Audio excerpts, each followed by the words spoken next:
1월 31일 화요일 당신의 클래스를 높여드리는 아침. 상암동 클래스. 안녕하세요. 이가혁입니다. 안녕하세요. 김하은입니다. 벌써 2023년 1월의 마지막 날입니다. 와, 시간이 너무 빨리 가요. 네, 연초에 저희가 뭐 작심삼일 뭐 이런 거 얘기한 게 엊그제 같은데 진짜 빠릅니다.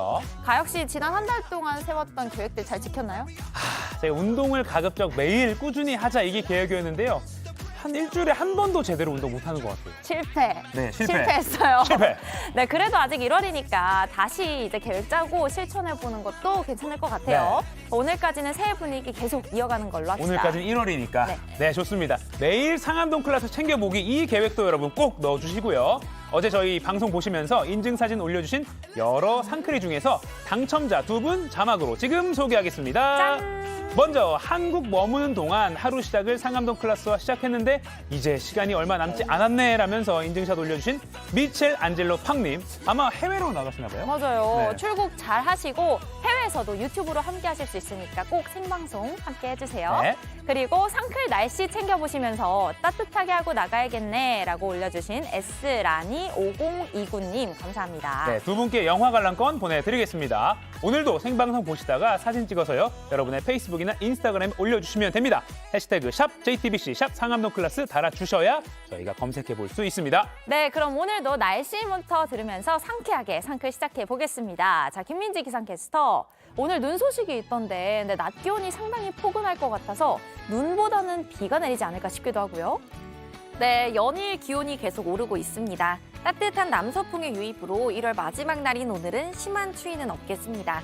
다만 중부지방을 중심으로 눈비 소식 있습니다. 아침에 나오실 때 우산 꼭 챙기시기 바랍니다. 오늘 낮부터 경기 북부를 시작으로 강원 내륙과 산지에 산발적으로 비나 눈이 내리겠습니다.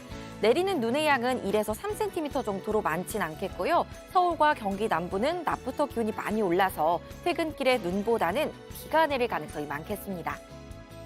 오늘 서울의 낮 기온 7도로 어제보다 3도가량 올라서요. 이번 주 동안 오늘 낮이 가장 온화하겠습니다.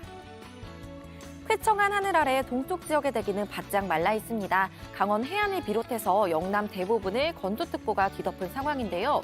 내일은 이 건조한 공기에 강한 바람까지 더해지겠습니다. 자세한 현재 기온 보시면 서울 영하 3도, 춘천은 영하 8도로 한파특보가 발효 중인 강원 내륙을 중심으로는 기온이 많이 떨어져 있습니다. 낮 기온 청주 8도, 광주 11도로 중부지방은 7도, 남부지방은 10도를 웃돌겠습니다. 아침까지는 전국적으로 영하권에 머물러서 일교차가 10도 이상으로 크겠습니다. 출근길에는 따뜻한 옷차림 해주시기 바랍니다. 날씨였습니다. 네, 오늘도 어김없이 네이버와 유튜브로 상클 함께하고 계신 전 세계 상클이 여러분 고맙습니다. 자, 이어서 교통 상황도 알아보겠습니다. 한국도로공사 나와주세요. 화요일 출근길 부지런히 이동하는 분들이 많습니다. 서울 시내도로 중 강변북로는 구리 쪽으로 행주대교 북단부터 동작대교 북단 진입하기까지 쭉 막힙니다. 해당 구간의 소요시간 1시간 정도 잡아주셔야겠고요. 올림픽대로 하남 쪽으로는 행주대교 남단과 또 양화대교 남단 사이로 가장 차가 많습니다. 도심 구간의 정체는 경부선에서도 눈에 띕니다. 부산 쪽으로 잠원 일대 특히 어렵고요. 서울 쪽으로는 달래내 고개 일대 10km 구간 막혀 있는데 판교 분기점부터 반포까지 40분 이상 필요한 상황입니다. 용인 서울선 이용해서 출근하는 분들도 계시죠. 서울 쪽으로 가신다면 서분당과 서판교 사이 특히 어렵겠고 분당 수서로는 어제와 마찬가지로 청담대교 쪽 탄천부터 수서 빠져나가기가 가장 어려운 상황입니다. 또 수도권 제일순환선 경기동 쪽은 판교 방향으로 서안암부터 송파까지 가다서다 반복합니다. 전좌석 안전띠 착용 잘해주시고요. 지금까지 고속도로 교통방송이었습니다. 오늘 준비한 소식입니다. 세계보건기구가 코로나 비상사태를 계속 유지하기로 했습니다. In the past 8 weeks, more than 170,000 people have lost their lives to COVID-19. 주택담보대출 원금 상환을 3년까지 늦춰주는 대상이 확대될 것으로 보입니다. 파키스탄 이슬람 사원에서 테러가 발생해 최소 44명이 숨졌습니다. 이재명 염두에 둔 것, 김성태 전 쌍방울 회장이 대북 송금에 관해 이렇게 진술했습니다. 머니클래스 올해 첫 미국 기준금리 결정 회의 결과를 미리 예측해보고요. 상클라이프 설 연휴 급하게 찐 살 빨리 빼야 하는 이유 설명해 드립니다. 실내 마스크 착용 의무가 사라진 어제 모두 어떠셨나요? 2년 3개월 만에 의무가 해제됐지만 완전한 일상을 되찾기에는 아직 가야 할 길이 남아 있습니다. 세계보건기구 WHO는 경계를 늦춰선 안 된다며 국제적 공중보건 비상사태를 유지하기로 했습니다. 오늘의 첫 소식 이주찬 기자가 보도합니다. 세계보건기구 WHO가 코로나19에 대한 국제적 공중보건 비상사태를 유지하기로 했습니다. 2020년 1월 30일 선언 이후 꼭 3년 만입니다. The committee has advised me that, in its view, COVID-19 remains a global health emergency. And I agree. 그러면서 방역에 관한 임시공고 사항을 별도로 내놨습니다. 백신 접종률을 높은 수준으로 유지할 것을 가장 우선순위로 내세우면서 새로운 변이가 나오는지 지속적으로 모니터링하고 입출국을 포함한 다양한 정보를 관리하면서 방역 태세를 유지해달라고 강조했습니다. 이미 느슨해진 각국의 방역 태세를 강화하기 위해 구체적인 주문 사항을 제시한 겁니다. 특히 작년 말 방역 규제를 완화하면서 감염자가 급증세를 보인 중국의 상황을 우려한 것으로 보입니다. 어제부터 실내 마스크 착용 의무를 해제한 우리 보건당국도 백신 접종을 강조했습니다. 코로나19는 아직까지는 상당히 위험한 질병입니다. 70세 이상, 80세 이상은 100% 계량 백신을 맞아주시기를 정말 간곡하게 부탁을 드립니다. 당국은 의료기관이나 대중교통에서까지 마스크 착용 의무가 해제되는 건 5월쯤으로 내다봤습니다. 그러면서 확진자 격리 등 모든 의무가 풀리고 백신과 치료제만으로 방역이 가능해질 단계는 오는 10월 이후로 내다보고 있습니다. JTBC 이주찬입니다. 새해에도 기준금리가 오르면서 대출이 있는 사람들의 걱정도 커졌습니다. 정부가 이런 분들을 위해서 대책을 내놨는데요. 오른 이자 때문에 씨름하는 이들에게 원금 갚는 걸 길게는 3년 유예해주는 방안이 추진됩니다. 더불어 부동산 대출 규제도 추가로 풀릴 걸로 보이는데요. 일각에선 우려의 목소리도 나옵니다. 우원석 기자입니다. 정부가 주택담보대출 이자 부담에 어려움을 겪는 이들을 위해 원금 상환을 최대 3년 유예해주는 방안을 추진합니다. 기준금리가 오르는 상황에서 무리하게 집을 산 이른바 영끌족들이 이자 갚기가 힘들어졌기 때문입니다. 지금까지는 실직이나 폐업 등으로 생활이 어려워졌거나 보유한 주택 가격이 6억 원 미만일 때만 적용 대상이었습니다. 그런데 앞으로는 지원 대상이 넓어집니다. DTI의 70% 이상이고 9억 원 미만 주택 보유자도 최대 3년 동안 상환 유예가 허용되는 채무 조정 제도의 적용 대상으로 포함하겠습니다. 그러나 일각에선 상환 능력을 고려하지 않은 영끌족들을 정부가 구제해주는 정책이 반복되면 도덕적 해이가 발생할 수 있다는 우려가 나옵니다. 이와 함께 부동산 대출 규제도 풀립니다. 서울 규제 지역에서는 50%, 이 밖의 지역에서는 70%인 1주택자의 담보 인정 비율을 확대한다는 계획입니다. 특히 다주택자는 현재 규제 지역에서 집을 살 때 대출을 받을 수 없지만 담보 인정 비율 30%를 적용해 대출을 허용해주는 방안도 추진됩니다. 경제가 잘 돌아가려면은 뭔가 누군가가 사줘야 됩니다. 빚을 어느 정도 부담하더라도 살 수 있는 사람이면은 사게 해주자. 부동산 연착륙을 위한 고육지책이라지만 자칫 현금 부자들의 투기만 부추길 거란 우려도 큽니다. JTBC 오원석입니다. 파키스탄의 이슬람 사원에서 자살 폭탄 테러가 발생해 200명 넘는 사상자가 나왔습니다. 로이터 통신은 파키스탄 북서부 페샤와르의 경찰 단지 이슬람 사원에서 예배가 진행될 때 한 괴한이 폭탄을 터뜨려 최소 44명이 숨지고 150여 명이 다쳤다고 보도했습니다. 자폭 공격 당시 사원에서는 300명에서 350명이 기도 중이었는데 희생자의 대부분은 경찰로 현지 당국자에 따르면 사상자 수는 더 늘어날 걸로 보입니다. AP통신은 테러 후 파키스탄 탈레반이 배후를 자처했다고 보도했습니다. 2041년부터 적자가 시작돼 2055년이면 기금이 완전히 고갈될 거다. 이 암울한 전망에 연금 개혁을 더 이상 늦출 수 없는 상황이죠. 저희 취재 결과 국회 연금개혁특별위원회 민간자문위에서 개혁안 초안을 마련했는데요. 알려진 두 개 안 모두 소득이 있으면 의무적으로 내야 하는 돈도 많아질 걸로 보입니다. 이한주 기자가 취재했습니다. 첫 번째는 더 내고 지금처럼 받는 겁니다. 현재 9%인 국민연금 보험료율을 15%까지 10년에 걸쳐 올립니다. 대신 받는 돈은 지금처럼 소득의 40%로 유지합니다. 매달 300만 원을 번다면 내는 돈은 27만 원에서 45만 원으로 늘어납니다. 받는 돈은 120만 원으로 똑같습니다. 매년 얼만큼 올릴지는 정하지 않았습니다. 다른 안도 있습니다. 내는 돈은 12에서 14% 사이로 일한에 비해 조금 올리지만 받는 돈은 50%까지 올리는 겁니다.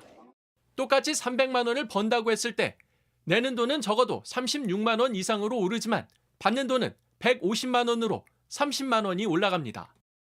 자문위 위원은 두 가지 안으로 정리된 내용을 국회에 보냈다며 국회 요청이 있으면 다음 주까지 논의를 더 할 수도 있다고 말했습니다. 정부는 국민의 충분한 의견을 수렴하고 사회적 합의를 거쳐 개혁 방안을 마련할 계획입니다. 정부는 국회에서 안이 마무리되는 대로 넘겨받아 추가 연구를 한 뒤 10월쯤 최종안을 내놓을 예정입니다.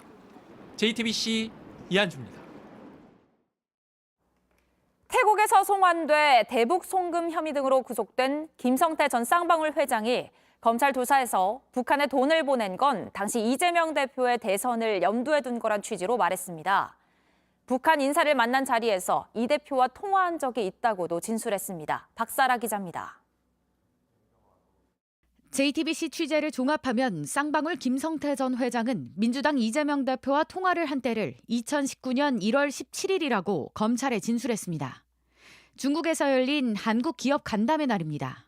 이날 북한 인사들을 만난 자리에서 통화가 이뤄졌다는 겁니다. 김 전 회장은 함께 있던 이화영 전 경기도 평화부지사가 이 대표와 통화를 연결시켜줬다고도 진술한 것으로 파악됐습니다. 당시 김 전 회장은 이 전 부지사와 함께 중국에서 송명철 조선아시아 태평양 평화위원회 부실장 등 북한 인사들을 만난 것으로 드러났습니다. 이 대표는 앞선 언론 인터뷰에서 누군가 술자리에서 김 전 회장을 바꿔줬다는 이야기가 있다면서도 잘 기억이 나지 않는다고 말한 바 있습니다. 김 전 회장은 대북 사업을 위해 640만 달러, 우리 돈으로 약 72억 원을 중국으로 밀반출한 뒤 이 가운데 5억여 원을 북한에 건넨 혐의 등으로 지난 20일 구속됐습니다.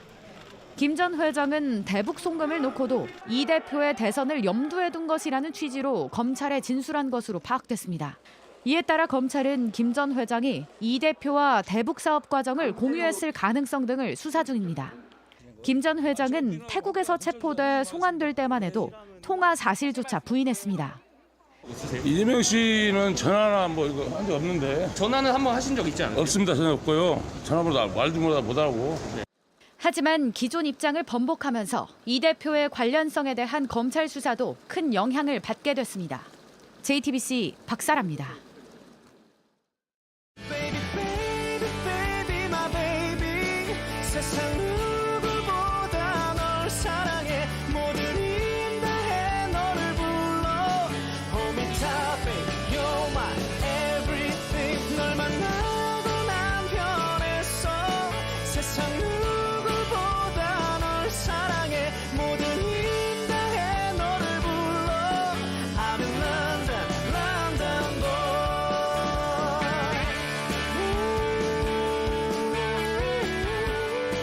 두 분 뽑아서 영화 관람권 드리는 생방송 인증샷 이벤트 계속합니다. 여러분의 인스타그램이나 페이스북에 이 방송 보시는 장면, TV 화면을 딱 이렇게 찍어서요. 샵 JTBC, 샵 상한 클래스 이 해시태그 달아서 올려주시면 됩니다. 오늘도 도시락 이슈 이두성 기자, 월드클래스 이용주 캐스터 나왔습니다. 안녕하세요. 안녕하세요. 안녕하세요. 오. 뭐죠? 썬. 손흥민 선수. 선. 그럼 도시락 보이, 손흥민 선수 같은 도시락 보이. 예. 첫 번째 도시락 바로 열어주시죠. 빨리 열어주세요. 당황스럽네요, 갑자기. 네, 첫 번째 도시락 바로 가보도록 조심스럽게 꺼내서 뒤집어 보겠습니다. 네. 하나, 둘, 셋. 빠밤. 드디어 해방입니다. 네. 어제부터 실내에서도 마스크를 벗을 수 있게 됐습니다. 이게 2년 3개월 됐죠? 네. 꽤 길었습니다. 27개월인데 어떠셨어요? 어제 딱 벗어보니까. 저는 개인적으로 안경에 김이 서린단 말이에요. 콧김이 이렇게 올라가서. 맞아요. 그게 좀 없으니까. 왜냐면 또 밖에 있다가 상가 같은 데 들어갈 때 항상 뚱해져서 맞아요, 너무 맞아요. 짜증났거든요. 맞아요. 그게 없으니까 좋더라고요. 안경 안 저는- 쓰는 두 분은? 저는 뭔가 어색하기도 했고 어제 마스크를 벗고 이제 다니는데 뭔가 안면이 시려운 느낌이었어요. 얼굴이 맞지. 좀 추웠어요. 저는 좀 어색했던 부분은 뭐냐면 한동안 꽤 같이 일을 해온 그 사람들이 있는데 마스크 벗고 보니까 너무 낯선 거야. 그래서 이 사람들 누구지? 약간 좀 황당했어요. 그런 의견 많았어요. 맞아요. 물론 마스크를 계속 쓰고 있어도 돼요. 쓰고 싶은 사람 계속 써도 되는데 이 상관은 없지만 이제 법적으로는 해방이 됐습니다. 마스크 해방 첫날 시민들 어땠는지 이야기 한번 들어보시죠. 네. 표정이 보이고 하니까 좀 더 편안해하는 것도 있고요. 평소에는 계속 벗으라고 이렇게 끌어내리는데 그런 것도 없으니까 외출이 좀 편해졌어요. 훨씬 좋은 것 같아요. 아예 대중교통도 다 해제됐으면 좋겠는데. 숨을 자유롭게 쉴 수 있으니까 훨씬 개운하고 더 이렇게 폐도 더 건강해지는 기분이에요. 아유, 보는 제가 다 상쾌합니다. 네. 그런데 아직 좀 어색하긴 한가 봐요. 저희 취재진이 대형마트에서 30분 동안 지켜보면서 마스크를 쓴 사람 다 세어봤더니 이 158명 중에서 148명, 무려 90% 이상이 여전히 마스크를 쓰고 있었습니다. 이게 아무래도 습관이 좀 남아있겠죠. 근데 모든 곳에서 다 마스크를 벗을 수 있는 건 아니잖아요. 네, 그건 또 아닙니다. 네. 또 정해진 곳에서는 마스크를 써야 하는 게 여전히 의무 상황인데요. 의료기관과 약국, 감염 취약시설, 그리고 대중교통수단 등에선 여전히 마스크를 써야 합니다. 네. 이 다른 곳들은 마스크 착용이 의무에서 권고로 바뀐 거고요. 그러니까 벗어도 되지만 가능하면 좀 써라, 뭐 이 정도의 의미가 되겠습니다. 헬스장이나 탈의실이라도 병원이나 감염 취약시설 안에 있다면 마스크를 써야 합니다. 근데 마스크 벗는 걸 간절히 바랐던 사람들도 사실 많더라고요. 특히 청각장애인분들이 네. 아무래도 표정을 보면서 소통을 하면 훨씬 수월하니까 맞아요. 네. 많이 기다리셨던 것 같아요. 어제 뉴스룸 보도 보셨나 봐요. 네, 맞습니다. 마스크가 일종의 벽이었던 사람들이죠. 이제는 일상을 되찾았는데요. 다른 사람들과 소통을 할 때 입모양을 보고 또 표정을 관찰해야 하는데 마스크로 얼굴의 반을 가려버리니까 의사소통이 더욱더 어려웠다고 합니다. 인터뷰 한번 보시죠. 마스크 끼면 무슨 말인지 몰라서 이 모양이 보이면 좋겠다 했어요. 목소리가 바깥으로 나가기도 어렵고 그리고 김이 서려요. 표정과 그다음에 손의 모양, 분위기 여러 가지 한걸 다 종합을 해서 전달하는 게 우리 아이들의 소통 방법이거든요. 이렇게 보니까 참 진짜 좋아 보이네요. 네. 근데 마스크를 써서 좋았던 점도 있었잖아요. 입을 맞아요. 좀 가리고 있으니까 표정도 좀 숨길 수 있고 요 그 학원에서는 무슨 일이 일어나는지 모르니까 몰래 이렇게 욕하는 것도 있잖아요. 이렇게. 눈은 웃고 있지만 입은 막 이렇게. 네. 이도성 기자 자주 하잖아요. 왜냐면 제가 이가혁 기자는 이제 아이템 회의를 좀 자주 하는데 몰래 이제 입 가리고 입모양으로 뭐 이런 거 했는데 사실 근데 이가혁 앵커는 저한테 마스크 쓰고 다녀라. 넌 쓴 게 낫다. 이런 얘기를 저한테 그냥 대놓고 하더라고요. 그러니까 저 같은 이제 일명 이 마기꾼이라고 하죠. 이 마기꾼들 마스크 벗는 게 마냥 달갑지만은 않을 것 같습니다. 뭐 그냥 쓰고 다녀도 되긴 하지만 남들 다 벗는데 나 혼자 쓰는 것도 좀 눈치 보이고 그럴 수도 좀 있잖아요. 그래요. 나중에 네. 되면은. 예. 또 이제 또 이 마스크를 벗으니까 표정 관리가 좀 신경 쓰인다거나 화장을 더 해야 해 불편하다는 의견들도 있었습니다. 어쩐지 이도준 기자가 저랑 이렇게 대화할 때 뭔가 마스크만 이렇게 좀 움직이는 경우가 있었어요. 말은 안 하고 있는데. 숨 쉬는 게 아닌 것 같은데. 입모양으로. 욕을 했나요? 근데 해방된 지 얼마 안 돼서 오히려 벗으면 또 눈치 보이는 사람들이 맞아요. 있고. 그래서 지금 뭐 이렇게 자유롭게 그 제한 사항만 잘 지켜서 이렇게 벗고 하면 될 것 같습니다. 네. 과도기죠, 과도기. 앞으로 이도성 기자는 마스크 쓰고 방송하도록 해요. 알겠습니다. 다음 도시락 바로 가시죠. 네, 두 번째 도시락 바로 꺼내보도록 하겠습니다.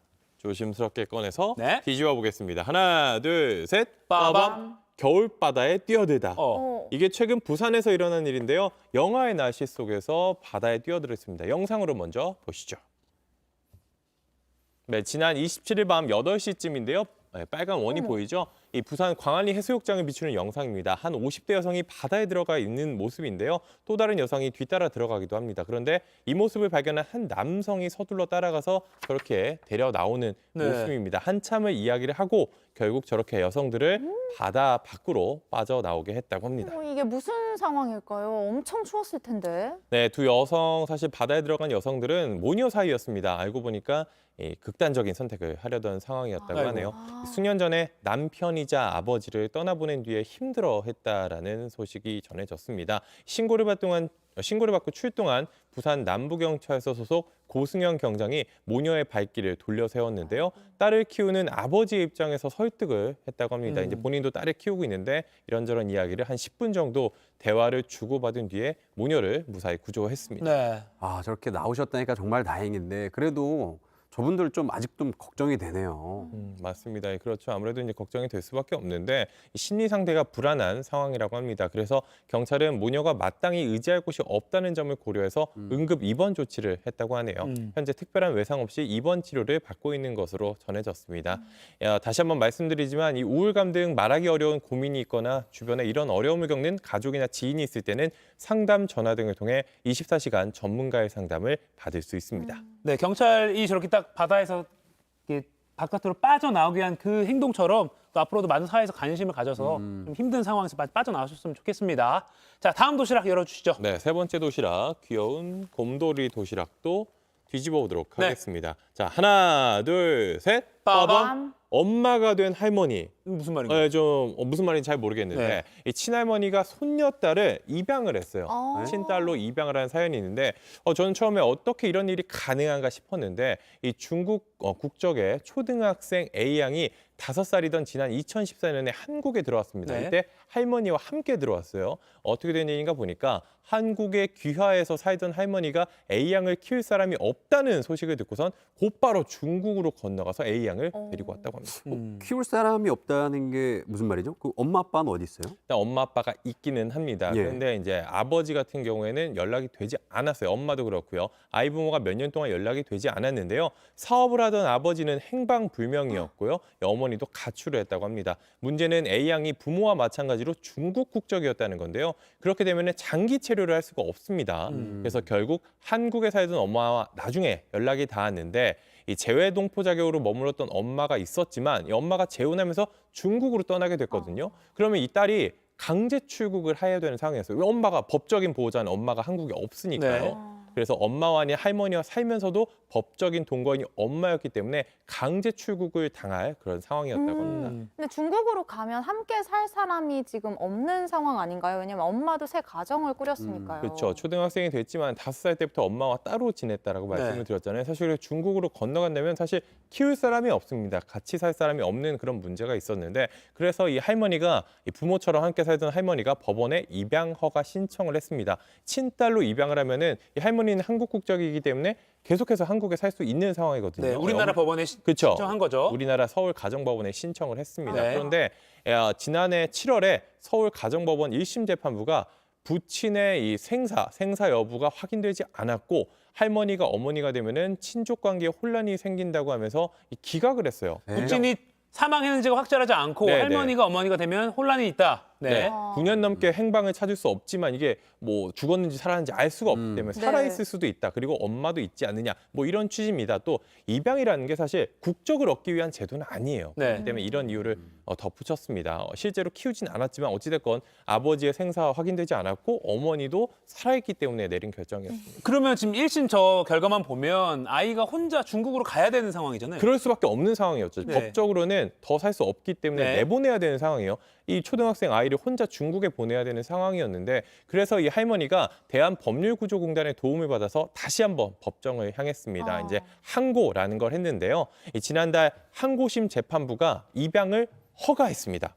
이게 차이가 뭐냐면은 1심이 있고 나서 이 2심, 항고심이 이뤄지기 전에 이 대법원 전원합의체가 처음으로 이 조부모가 손자녀 입양이 가능하다라고 판단을 한 거예요. 근데 결국에 모든 재판부들은 결국 이 대법원의 취지를 따르게 되는데 이 취지에 따라 판결을 했습니다. 이 할머니가 A양의 실제 보호자 역할을 하면서 안정적으로 양육을 했고 입양이 되지 않으면 돌봐줄 사람이 전혀 없는 중국으로 돌아가야 한다는 점을 판단 이유로 들었습니다. 또 A양 그리고 A양의 친모 역시 입양에 동의했다는 점도 고려했습니다. 그래서 할머니가 손자를 이제 딸로서 키우게 된 그렇죠, 거군요. 이제. 아이가 뭐 행복하게 된 것 같습니다. 네, 잘 들었습니다. 자, 이번엔 바로 월드 클래스로 넘어가 볼까요? 굿모닝 대한민국. 자, 오늘은 모처럼 이 감동적인 뉴스 찾아왔습니다. 먼저 영상부터 보시죠. 자, 세계 각국에 사는 이 사람들 얼굴이 줄줄이 이제 보이실 텐데요. 네. 이분들 누구시냐? 모두 1000명의 시각장애인 그리고 실명 위기에 놓인 사람들이었습니다. 그런데 이 사람들의 눈을 뜨게 한 사람이 있었는데요. 누굴까요? 예수님일까요? 아닙니다. 한 명의 유튜버였는데요. 목소리 한번 들어보시죠. 네. In this video, we're curing 1,000 people's blindness. 예, CNN 등 외신도 잇따라 보도를 했는데요. 유튜브 스타 미스터 비스트 helps 1,000 blind people see again. 유튜브 스타 미스터 비스트가 1000명의 시각장애인들이 다시 볼 수 있도록 도왔다라는 제목의 기사에서 자세히 전했습니다. 자, 그렇다면 이 미스터 비스트 누구냐 하면요. 구독자 수가 약 1억 3천만 명이나 됩니다. 자, 개인으로서 전 세계에서 구독자가 가장 많은 사람인데요. 1000명의 환자 수술비를 대신 지불해서 그들에게 빛을 선물한 거죠. 시력을 찾은 이 사람들의 사연도 무궁무진한데요. 감동의 영상 이어서 보시겠습니다. 네. You pay for my surgery? Yes. Seriously? You know what? Here's $10,000 to make your day even better. Is she okay? We're gonna go fix more people's eyesight. Jeez, there's my watch. I've never seen it before. I was a cashier. My eyes was getting so bad I couldn't see how much the money to give back. I just want to get my vision back so I can go back to work. 예, 아들의 얼굴을 또렷하게 보는 게 평생 소원이었다는 한 중년 남성은 눈앞에선 아들을 보고 끌어안기도 했습니다. 가슴이 너무 뭉클해집니다. 미스터 비스트가요. 우리나라에서 사실 익숙해요. 왜냐면 그 오징어 게임 드라마가 열풍이었을 때 그때 실제 그 세트를 구현해가지고 실제 상금을 걸고 막 게임을 하기도 했어요. 그 사람이군요. 맞아요. 작년 한 해 동안 무려 640억 이상을 벌어들여서 포브스가 선정한 세계에서 가장 수입 많은 유튜버. 부럽죠? 네, 부럽습니다. 부러워요. 근데 이 선한 영향력을 펼친다는 게 정말 대단한 것 같아요. 그렇죠. 이게 진정한 선한 영향력이라고 볼 수 있겠는데요. 이 미스터 비스트는 이 동영상이 막을 수 있는 실명을 끝내기 위한 공동의 노력으로 이어나가길 바란다라고 했습니다. Good job, Jimmy. 자, 그러면 다음 소식 이어가 볼까요? 이번에 충격적인 반전 뉴스를 전해드리려고 합니다. 네. 먼저 영상부터 보시겠습니다. 깎아지는 듯한 절벽 아래 이 추락한 흰색 승용차. 차는 이 납작하게 눌러놓은 듯이 심하게 찌그러져 있죠. 네네. 이달 초 미국 캘리포니아주의 한 해안도로를 달리던 테슬라 차량이 76m 아래로 추락했던 사건입니다. 차량은 이렇게 형체를 알아보기 힘들 정도로 부서져서 생존자는 없어 보였는데요. 그런데 차에 탔던 일가족이 모두 무사히 발견되면서 테슬라의 기적이라는 보도가 쏟아졌습니다. 네네네. 그런데 이게 이 기족의 생존기가 아니라 경찰 조사 결과 살인 미수로 드러났습니다. 차량 운전자인 40대 가장이 고의로 절벽에서 떨어져서 가족을 살해하려던 혐의로 체포가 됐는데요. 미국 캘리포니아주 산마테오 이 카운티 검찰은 현지 시간 30일 차량 운전자인 이 가장을 감옥으로 이송했다고 밝혔습니다. 그는 LA에 있는 한 병원의 방사선과 의사라고 하더라고요. 근데 처음에 이게 테슬라 차량이다 보니까 뭐 자율주행이 문제를 일으켜서 된 거 아니냐 뭐 이런 이야기도 나왔었잖아요. 이게 아니었나 보네요. 예, 이 자율주행 모드는 또 아니었다고 하더라고요. 미국 고속도로 순찰대는 수사관이 목격자들을 조사하고 현장 증거를 수집한 결과 이 사고가 의도적인 행위였다고 믿을 만한 근거를 찾았다고 밝혔는데요. 범행 동기 등은 아직 공개가 되지 않은 가운데 검찰은 그를 곧 정식으로 기소해서 재판에 넘길 예정입니다. 자, 계속해서 인터넷과 소셜미디어 화제가 된 소식 한번 알아볼까요? 네. 자, 잘 놀다가 하루아침에 감쪽같이 사라져서 부모 속을 절절 끓게 만들었던 방글라데시 금쪽이를 소개합니다. 다행히 찾긴 찾았는데요. 근데 이 발견된 곳이 아주 의외였습니다. 어딜까요? 자, 컨테이너 문이 열리자 소년이 비틀대면서 나타납니다. 아니, 네가 여기서 왜 나와? 주변 어른들도 굉장히 놀라는 눈치인데요. 파힘이라는 이름의 이 15살 방글라데시 소년, 숨바꼭질 놀이를 하면서 컨테이너에 들어갔다가 엿새 만에 3,200km 떨어진 말레이시아 항구에서 발견됐습니다. 그럼 저기 탔다가 그대로 이제 해외로 나간 거예요? 네, 그렇죠. 그 깜빡 잠이 들었는데 눈을 떠보니까 이미 망망대해 위였던 거고 소년은 무려 엿새 동안 아무것도 먹지 못하고 컨테이너 안에서 버틸 수밖에 없었다고 하더라고요. 말레이시아 항만 직원들이 컨테이너 안에서 이상한 소리가 들린다고 경찰에 신고하는 바람에 극적으로 발견됐습니다. 아이고, 먹지 못했는데 건강 상태는 괜찮은가요? 네, 괜찮아 보입니다. 일단은 죄송하다고 지금 손을 막 빌고 있고요. 발견 당시에 발열과 심한 탈수 증상을 보여서 곧장 병원으로 옮겨졌습니다. 경찰은 처음에 임신매매 피해 아동이 아닌가 의심을 했다고 해요. 하지만 조사 결과 범죄와는 전혀 연관이 없는 것으로 확인됐고요. 소년이 몸을 추스르는 대로 고향인 방글라데시로 돌려보내겠다고 밝혔습니다. 아유. 자, 근데 항만 직원들이 빨리 그나마 발견해서 다행이네요. 앞으로 숨바꼭질은 항구에선 안 하는 걸로. 네. 알겠습니다. 좋습니다. 자, 그러면 다음 소식 살펴보겠습니다. 네. 자, 이번엔 지구촌 패션 피플들의 대축제 패션위크가 한참인 프랑스 파리로 가볼까요? 모델들이 지금 도도한 자태로 무대를 누비고 있는데 근데 유독 시선을 잡아끄는 드레스가 있습니다. 저 사자 진짜예요? 네, 사자가 어깨에서 발기부터 이글거린 눈께까지 진짜 금방이라 달릴 것 같은데 지금 사자뿐만이 아니에요. 지금 보시면은 새하얀 눈표범을 지금 입고 나타났어요. 지금 이게 벌칙인가 패션쇼인가 지금 헷갈리는데 패션쇼 맞고요. 아 근데 저 동물들이 너무 진짜 같아서 뭔가 근사한 드레스인데 무섭습니다. 여기 그러니까 가짜인 거죠? 네, 가짜예요. 이게 파격적인 깜짝이야. 디자인으로 유명한 브랜드 스키아파렐리가 시인 단테의 작품 신곡 지옥편에서 영감을 얻어서 선보인 의상인데요. 드레스에 사용된 동물 머리는 흡사 진짜 동물의 박제처럼 보이지만 모두 인조 털과 발포 수지 등으로 만든 이 가짜입니다. 진짜인 줄 알았어요. 그죠? 하지만 이 너무 생생하게 잘 만들어서 그런 걸까요? 스키아파렐리 측이 동물 머리는 모두 인공적으로 만들었다. 어떤 동물도 희생되지 않았다고 직접적으로 밝혔지만은 이에 대한 반응은 엇갈리고 있습니다. 그럴 것 같아요. 울과 실크를 사용해 한 땀 한 땀 만들어낸 예술가들을 지지한다는 의견이 나오는가 하면 동물은 액세서리가 아니다. 진짜 동물이 아니라고 해도 이런 동물 모양 디자인은 좀 트로피 사냥을 조장하는 거 아니냐. 이런 부정적인 반응 또한 쏟아진 건데요. 한편 의상에 표현된 사자와 눈표범은 개체수가 나날이 감소하는 대표적인 동물로 재미와 과시를 위해서 희생되는 트로피 사냥용 동물로도 알려져 있습니다. 지금 이걸 보시는 사냥꾼 여러분, 사냥 가지 마시고 집에서 이런 드레스 만들어 보시는 거 어떨까요? 지금까지 월드클래스였습니다.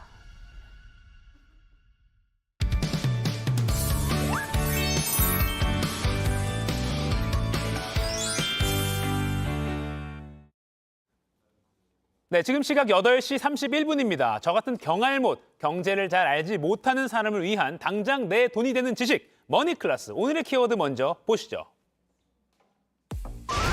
올해 첫 미국 금리 결정 관전 포인트는 미국 연방준비제도가 올해 금리를 얼마나 올릴까? 주식시장과 세계 경제에 큰 영향을 주는 문제죠. 미 현지 시간으로 31일부터 2월 1일까지 열리는 연준의 올해 첫 FOMC, 미국 연방공개시장위원회.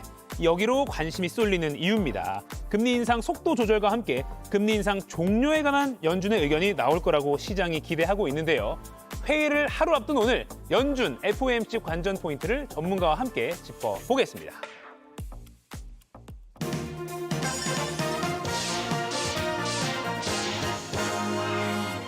대한민국 최고의 연준 해설사 오건영 신한은행 WM 본부 팀장 모셨습니다. 안녕하세요. 네, 안녕하세요. 와, 이 경제에 관심 있는 분들께는 워낙 유명하신 전문가 분인데 저희 상암동 클래스에 처음 나오셨습니다. 불러주셔서 네, 앞으로 감사합니다. 잘 부탁드리고 기대가 큽니다. 네, 계속 좀 나오게 해드리려고 이렇게 멘트를 넣었습니다. 자, 미 연준 지난해 아주 강한 금리 인상을 이어갔습니다. 이번에 좀 얼마를 올릴 걸로 예상을 하십니까? 네, 지금 이제 보시는 것처럼 0.25냐, 0.5냐 이제 이게 이슈가 되고 있는데. 네. 시장에서는 현재 시장 참여자들의 상당수가 0.25% 인상의 무게를 좀 두고 있습니다. 네. 가장 큰 이유인즉슨 연준은 이미 상당히 오래전부터 지난해 한 11월, 12월부터 금리 인상에 대한 감속이 필요하다 이제 이런 얘기를 해왔거든요. 네. 가장 큰 이유가 보통 우리가 이제 그 신호등을 이제 길을 건널 때 보면 이게 그 초록불이 딱 켜졌을 때 망설이지 않습니까? 건널까 말까 하다가 건너자 하면 막 뛰잖아요. 네네. 이제 그게 작년도 상반기에 있었던 일인데 물가가 너무 빠르게 올라가는데 연준이 너무 느리게 움직였던 겁니다. 금리를 빠르게 인상해 줬었어야 되는데 그러다 보니까 이게 너무 느린 것 같다라고 해서 작년도 6월, 7월, 9월, 11월 네 차례에 걸쳐서 0.75%씩 금리를 팍팍팍팍 올렸거든요. 네. 그런 다음에 이제 차트에서 나와 있는 것처럼 6월, 7월, 9월, 11월 0.75%씩 팍팍팍팍 올렸는데 저걸 자이언트 스텝이라고 합니다. 네. 그리고 이제 그 다음에 0.5%를 인상을 했죠. 근데 이제 보시면 지금은 굉장히 빠르게 올리다 보니까 어느 정도는 신호등을 많이 건넌 거예요. 그럼 이제 어느 정도는 금리를 좀 많이 올려놨으니까 이제는 감속에 들어갈 필요가 있다. 이제 이런 얘기를 하고 있는 거죠. 그래서 금리 인상에 대한 속도 조절에 대한 메시지를 강하게 던지고 있고요. 대신에 긴축에 대해서는 금리 인상은 속도 조절을 하지만 금리의 최종 상단이 5%를 넘냐 안 넘냐 이런 걸로 이제 좀 보려고 하고 그다음에 높아진 금리를 어느 정도 유지하느냐 이런 쪽으로 이제 긴축을 조절하는 방법 그걸 좀 고민하게 될 것 같습니다. 그래서 이걸 어느 정도 소통을 한 만큼 이번에는 0.25에 대한 가능성이 높을 것 같고요. 다만 한 가지 더 말씀을 드리면 금리 인상 속도 조절을 하는 게 이제 긴축이 끝났다. 이제 이렇게 인식을 할 수 있다라는 그런 두려움이 있기 때문에 긴축이 끝났다는 얘기는 아니다라는 점을 커뮤니케이션하는 쪽으로 이번엔 좀 방향을 잡을 것 같습니다. 그러니까 0.25를 올릴 가능성이 높지만 생각보다 조금 올렸네라고 해서 뭐 긴축이 끝난 거 아니야라고 할까봐 긴축이 끝난 건 아니야라고 정확하게 메시지를 던질 가능성이 크다. 네, 그렇습니다. 알겠습니다. 근데 이게 미 연준이 통화 정책 그 목표로 하면 흔히 이제 뭐 기본적으로요. 물가를 안정시키고 뭐 실업률은 낮게 해서 고용을 극대화하는 것 이게 뭐 정책의 어떤 기본이라고 한다면 근데 사실 물가랑 실업률이 서로 상충되는 경우도 있잖아요. 예, 그렇습니다. 이번 금리 결정에는 이 둘 중에 뭐에 더 좀 방점을 찍힐까요? 이게 보통 일반적으로 경기가 좋으면 실업률이 낮겠죠. 그런데 경기가 좋고 실업률이 낮으면 사람들이 소비를 많이 하니까 물가가 올라갈 겁니다. 근데 이제 반대로 경기가 안 좋아지게 되면은 그러면 사람들의 실업률이 올라가게 될 거고 그러다 보면은 사람들이 소비를 줄이니까 실업률이 낮아지겠죠. 그래서 보통 이렇게 그렇죠. 보통 이렇게 움직이는데 이 코로나 사태 때를 잠깐 보시면 여기 차트가 제대로 나와 있습니다. 20년도 3월 달이 코로나 사태였고요. 그때 파란색 선이 실업률인데 실업률이 14.7%까지 올라갔죠. 그러면 이렇게 보시면 될 것 같아요. 물가는 2% 정도가 목표선인데요. 2%보다 훨씬 더 밑에 빨간 선이 물가입니다. 밑으로 확 주저앉아 버렸죠. 그럼 이때는요. 실업률을 잡아내리면서 경기를 부양해서 물가를 끌어올리는 쪽으로 방향을 잡아야 될 겁니다. 그래서 저렇게 2020년도하고 21년도 상반기까지는 다른 쪽은 보지 않고요. 이제 딱 그 성장보다는 저 물가 쪽, 저 실업률 쪽 있죠. 저 실업률을 잡아내리는 데다가 포커스를 굉장히 많이 뒀습니다. 그래서 실업률을 많이 좀 낮춰놨는데 많이 내려갔네요. 예, 그렇습니다. 파란색 선이 빠르게 내려오고 있죠. 근데 이제 그 사이에서 21년도 상반기 정도부터 보면은 빨간색 선이 빠르게 올라오고 있지 않습니까? 그랬더니 그럼 물가가 올라가서 문제되는 거 아니야? 이제 이런 얘기가 나왔는데 지금은 그거 고민할 때가 아니라 실업률을 좀 더 내리는 데 포커스를 둬야 된다라고 해서 작년도 상반기에는 빨간 선보다는 파란 선에다가 집중을 좀 많이 했었습니다. 근데 이제 문제가 뭐냐면 실업률은 3.5%면은 지금 반세기 최저치거든요. 굉장히 성장은 탄탄한 편입니다. 고용은. 근데 문제는 물가 상승세가 보시면 9.1까지 올라가 있는 거죠. 그러니까 이제는 어떻게 보면은 과거에는 실업률이 가장 큰 문제였는데 이제는 고용이 더 이번에는 오히려 물가를 잡는 게 더 문제다라고 해가지고 지금은 물가 이제 실업률이라든지 이런 쪽보다는 물가 쪽에다 초점을 맞추는 이제 그런 모습을 보이고 있습니다. 물가. 이번에 금리 결정 키포인트도 물가에 조금 더 무게를 둬서 고려할 거다. 알겠습니다. 근데 그간에 이제 머니클래스에서도 많이 뭐 전문가들께서 말씀하신 게 미국이 금리를 한 3월까지 한 번 더 올리고 멈출 거다. 3월 정도면 금리 속도가 완전히 올리는 속도가 이제 정지할 거다라고 전망을 많이 하셨는데 그 로이터 통신 기사도 보면요. 뭐 물가 상승 둔화로 3월에 금리 인상 끝낼 듯 이렇게 전망 기사가 얼마 전에 나왔습니다. 우리 오 팀장님께서는 어떻게 전망하시나요? 저도 3월에 끝냈으면 참 좋겠는데 이게 이제 만만치가 않은 게 정해져 있는 미래는 없다라고 생각을 합니다. 이제 어떤 말씀이냐면 아까 전에 그 차트를 보시면은 물가 상승률이 9.1까지 올라갔다가 이게 6.5까지 내려오는 걸 볼 수 있었거든요. 6개월 만에 6.5%면은 9.1에서 6.5면 한 2%가 넘게 떨어졌지 않습니까? 그럼 사람들이 그걸 보면서 예측을 하게 됩니다. 6개월에 2.5씩 떨어지면 지금부터 6개월 지나면 올해 한 7월 정도면은 한 4. 그다음에 올해 말 정도면 물가 목표치인 2%로 돌아오는 거 아니야? 이제 이런 기대를 갖고 있는 거죠. 그럼 이제 이거 거의 끝난 거 아니겠느냐? 이제 이런 기대감을 갖고 있는 거고요. 그럼 물가가 이제 확실히 둔화되는 게 눈에 보이니까 이제 얼마 안 남았다. 긴축은 이제 3월이나 4월 정도에 종료해도 되는 거 아니냐. 이제 이런 얘기가 나온 건데 여기서 하나 좀 말씀을 드리면 이런 겁니다. 그러니까 정해져 있는 미래가 없다라는 건 물가가 9.1에서 6.5로 내려올 때의 속도하고 그다음에 4에서 2로 내려올 때의 속도가 과연 같을까? 이런 얘기거든요. 설거지를 할 때도 보면은 물만 뿌려도 막 처음에는 설거지가 좀 많이 되지 않습니까? 맞아요. 막 김치국물 다 그렇죠. 쓰나가죠. 근데 문제는 이 접시를 갖다가 렌지에 돌리면 이게 치즈가 이렇게 늘어붙는 거 있죠. 이런 건 물 뿌려서 되는 게 아니라 막 이렇게 스크럽을 한참 해줘야지 그래야 털어져 나가잖아요. 가장 중요한 거는 지금 미국의 고용 시장이 굉장히 탄탄합니다. 고용 시장이 탄탄하면 임금이 올라가는데 임금은 다른 어떤 자산보다도 하방 경직성이 높죠. 그게 무슨 얘기냐면 임금은 한 번 올라가면 쉽게 내려오질 않습니다. 그래서 지금 미국의 임금 상승세가 굉장히 높은 편이거든요. 네. 그러면 어쩌면은 4%까지는 물가가 빠르게 내려오겠지만 그 이후에는 물가 내려오는 속도가 되게 더딜 느릴 수 수 있다. 있어요. 그래서 빠르게 물가가 내려올 거라고 보는 쪽에서는 3월이면 끝난다. 이렇게 얘기하는 거고요. 생각보다 거기서부터는 속도가 느려질 거라고 보는 사람들은 아직은 신중해야 된다. 이렇게 평가를 하고 있는 겁니다. 아, 이 오 팀장님이 설거지, 아까 치즈 눌러붙은 접시 닦는 거를 비유를 들어주시니까 네네. 뭔가 이해가 더 편한 것 같습니다. 네네. 그러니까 4에서 2로 내려갈 때 어떻게 될지도 모른다. 네, 그렇죠. 알겠습니다. 마지막 질문입니다. 시간이 네네. 빨리 가는데요. 새해 들어서 코스피가 11%나 올랐습니다. 뭐 네네. 월간 상승률로 따지면은 2020년 11월 이후에 2년여 만에 뭐 가장 높은 수치다라고 네네. 평가가 나오는데 지금 이런 상황에서 좀 투자 방향을 좀 어떻게 잡아야 될지 시청자 여러분께 마지막으로 조언 좀 해주시죠. 네, 이제 최근에 저도 이제 많은 분들하고 인터뷰를 하다 보면 네. 가장 많이 말씀하시는 게 이게 외국인들의 매수세도 빠르다 보니까 이런 게 있어요. 내가 모르는 무언가 있다. 그러면은 막 주가가 올라가고 외국인들이 산다고 하니까 내가 모르는 무언가를 외국인이 알고 있다. 이렇게 생각하면서 추격 매수라고 하죠. 네. 그러면 포트폴리오에서 안전자산하고 위험자산을 갖고 계시던 분들이 안전자산인 예금을 줄이면서 주식으로 확 따라붙는 이제 이런 모습들이 나타납니다. 이런 것들을 전 이제 쏠림 투자라고 얘기를 하는데요. 저는 매크로 환경이라는 것에 대해서 물론 낙관적인 면도 봐야 되겠지만 그러지 않게 되는 케이스도 봐야 된다라고 생각을 합니다. 방금 전에 제가 물가에 대해서 말씀을 드렸을 때 이 물가라는 게 빠르게 내려올 수도 있지만 그렇지 않을 가능성들도 있죠. 매크로 경제 환경이 굉장히 빠르게 바뀌고 있습니다. 네. 하나하나의 뉴스에 따라서 여기에 대한 시장의 관심도도 달라지고 있거든요. 그래서 저는 한두 가지 뉴스를 보면서 확실하게 뭐 따라붙고 이런 것들보다는 신중하게 분산 투자를 하면서 쏠림에 대해서 경계를 하는 것. 이게 가장 필요한 자세가 아닐까 그렇게 생각을 합니다. 아, 쏠림에 대해서 경계해라. 외국인 매수 보고 뭐 있는 거 아니야로 생각하지 말고 네네. 신중하게 결정해라. 네네. 알겠습니다. 지금까지 오건영 신한은행 WM 본부 팀장과 이야기 나눠봤습니다. 고맙습니다. 네, 감사합니다.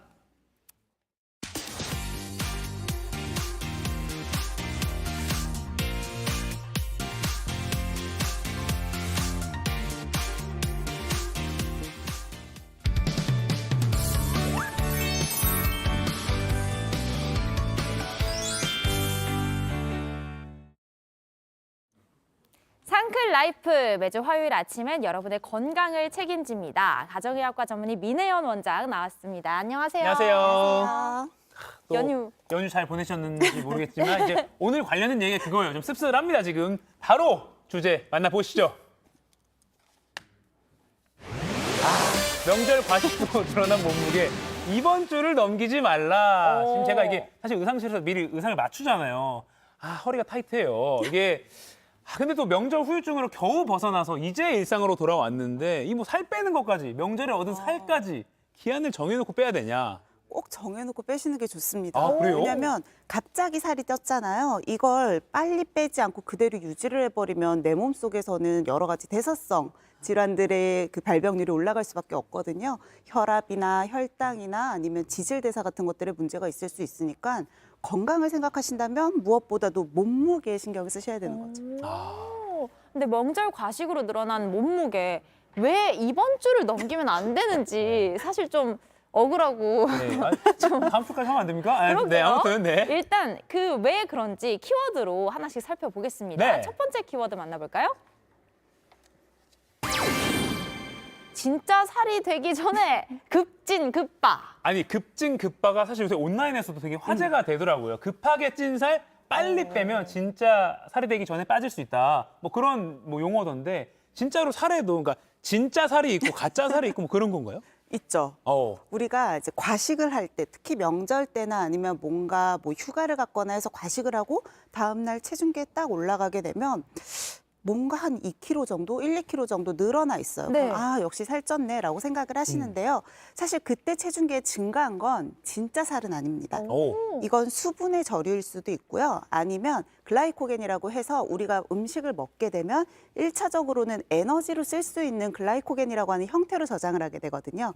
이게 쌓여서 생기는 거죠. 그래서 우리가 일반적으로 말하는 살은 지방이잖아요. 그러니까 진짜 지방이 아니라 그 전 단계에 있는 상태이기 때문에 이때를 노려야 된다는 거죠. 근데 이 급하게 찐 살을 급하게 빼라는 게 사실 급격한 다이어트는 건강에 안 좋다는 걸 우리 모두 알고 있잖아요. 근데 요요 현상으로 또 다시 찔 수도 있는 거고 이렇게 급한 다이어트 해도 괜찮은 건가요?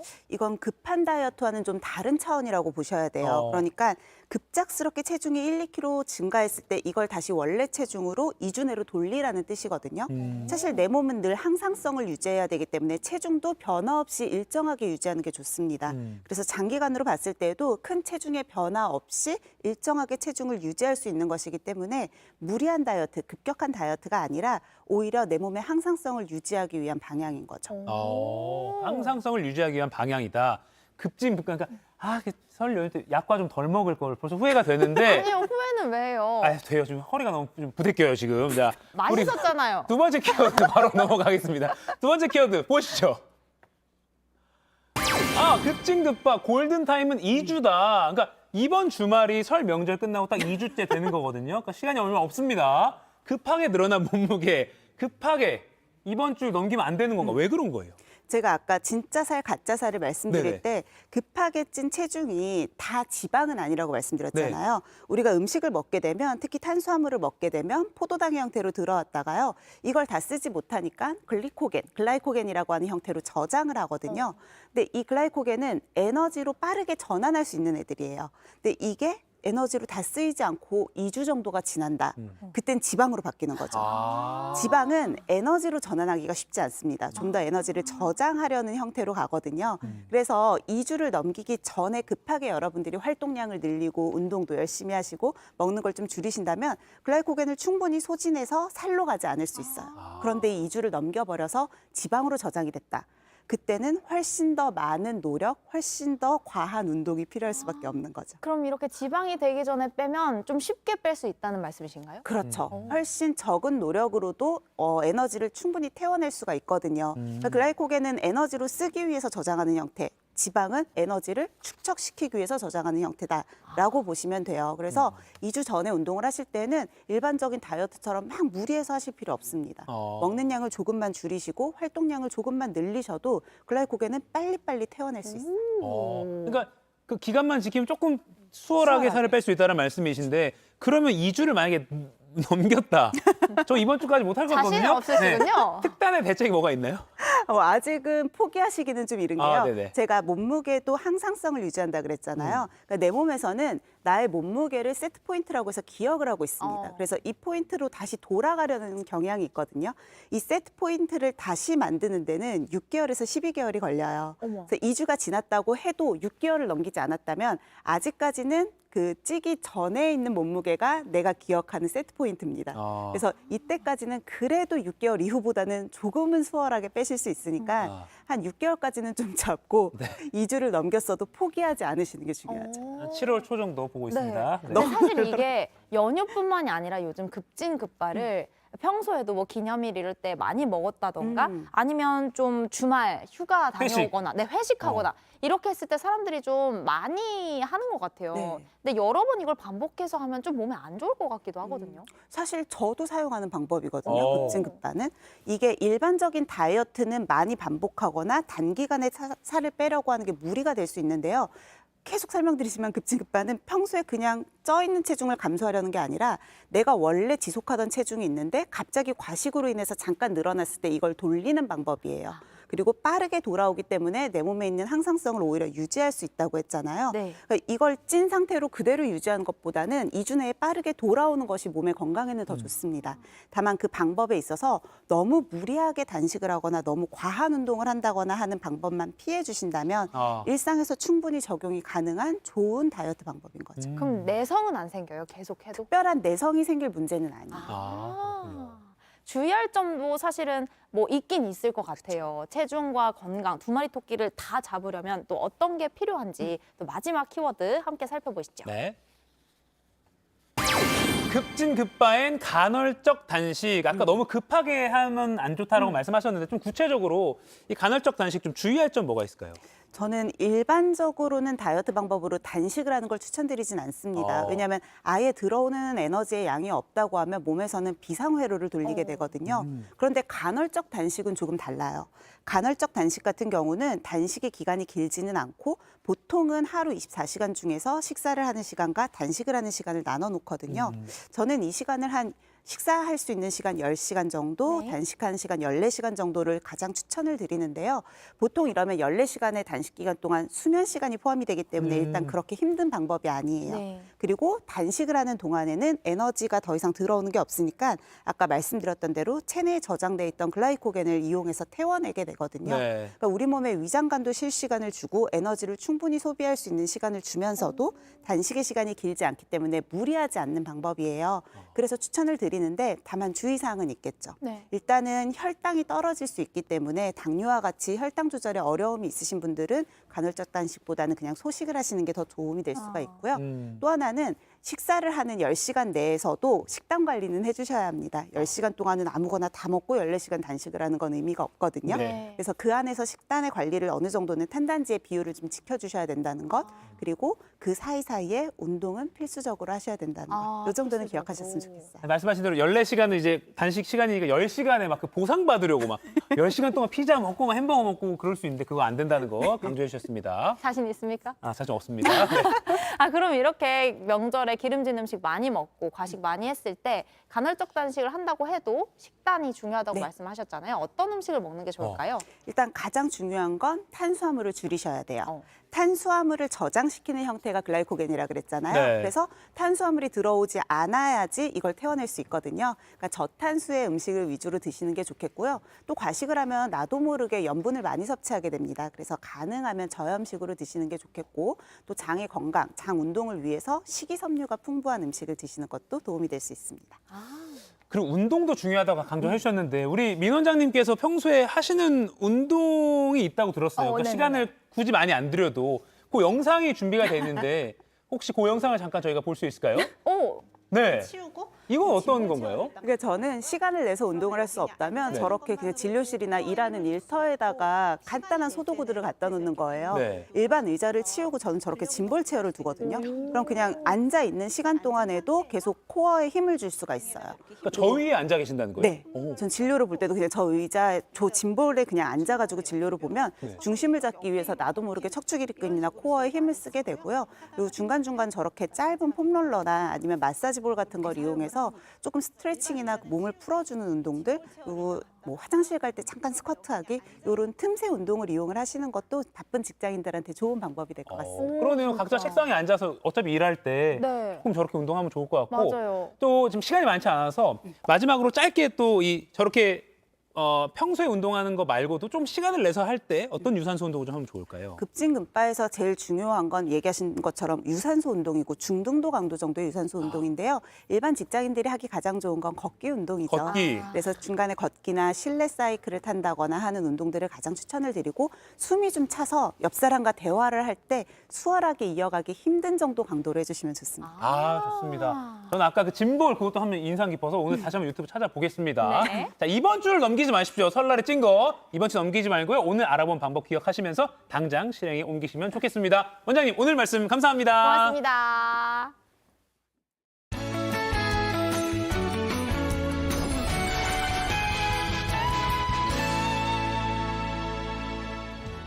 한파와 폭설의 반복 속에 벌써 1월이 다 지나갔습니다.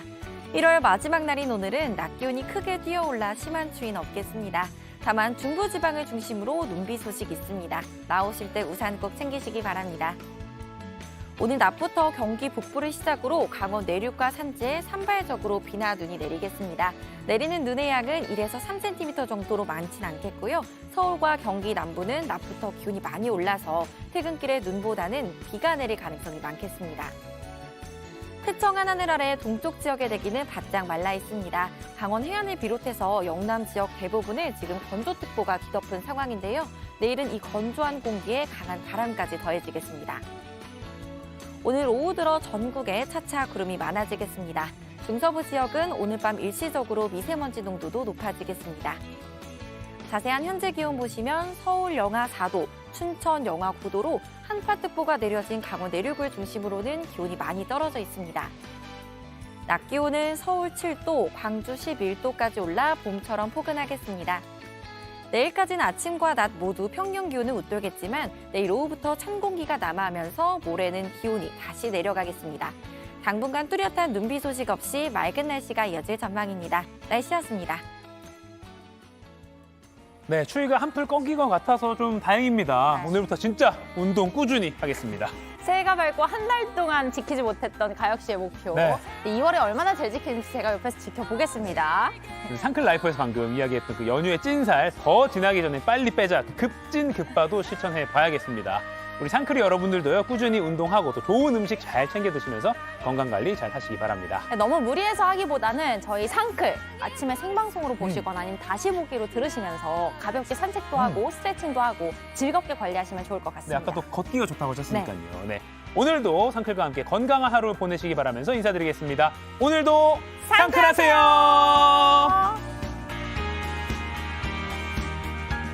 상클하세요.